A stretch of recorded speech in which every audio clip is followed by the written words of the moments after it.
អាយុដំអភិសន្តិបណ្ឌិតនិងឯកអគ្គរដ្ឋទូតថៃផ្លាស់ប្ដូរយោបល់គ្នាលើកិច្ចសហប្រតិបត្តិការវិស័យសន្តិសុខ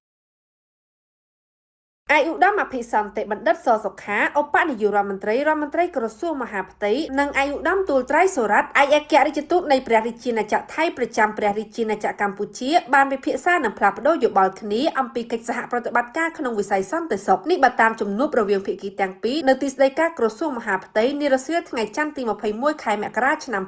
2025ក្នុងជំនួបនោះអាយុដំទូលត្រៃសុរ័ត្នឯកអគ្គរដ្ឋទូតថៃបានថ្លែងអំណរគុណកោតសរសើរនិងវាយតម្លៃខ្ពស់ចំពោះទំនាក់ទំនងទ្វេភាគីរវាងប្រទេសកម្ពុជានិងប្រទេសថៃពិសេសកិច្ចសហប្រតិបត្តិការជាប់ព្រំដែនអាយុដំអភិសន្តិបណ្ឌិតក៏បានវាយតម្លៃខ្ពស់ចំពោះកិច្ចសហការជាមួយភាគីថៃក្នុងការទប់ស្កាត់និងបង្ក្រាបបទល្មើសការផ្លាស់ប្ដូរនិងចែករំលែកព័ត៌មានកិច្ចសហប្រតិបត្តិការប្រឆាំងឧក្រិដ្ឋកម្មឆ្លងដែនព្រមទាំងការជួយគ្នាទៅវិញទៅមកក្នុងការដោះស្រាយបាតុភិបអាសកម្មផ្សេងៗដែលកើតមានឡើងនៅតាមតំបន់ព្រំដែនអាយុដំអភិសន្តិបណ្ឌិតនិងអាយុដំឯកអគ្គរដ្ឋទូតសង្ឃឹមថាទំនាក់ទំនងនឹងកិច្ចសហប្រតិបត្តិការរវាងប្រទេសកម្ពុជានិងប្រទេសថៃនឹងបន្តរីកចម្រើនខ្លាំងក្លាបន្ថែមទៀតជាពិសេសការពង្រឹងការអនុវត្តច្បាប់ផ្លាស់ប្ដូរការងារពិភាក្សាដើម្បីបុព្វហេតុនៃសន្តិសុខព្រំដែននិងការអភិវឌ្ឍរីកចម្រើនសម្រាប់ប្រទេសទាំងពីរអាយុដំអភិសន្តិបណ្ឌិតក៏បានយកឱកាសនោះថ្លែងអំណរគុណយ៉ាងជ្រាលជ្រៅចំពោះកិច្ចខិតខំប្រឹងប្រែងរបស់អាយុដំឯកអគ្គរដ្ឋទូតសម្រាប់ការយកចិត្តទុកដាក់ជំរុញកិច្ចសហការដ៏ល្អនិងដើរតួនាទីយ៉ាងសកម្មរួមចំណែកពង្រឹងទំនាក់ទំនងនិងពង្រីកកិច្ចសហប្រតិបត្តិការរវាងប្រទេសទាំងពីរកម្ពុជាថៃ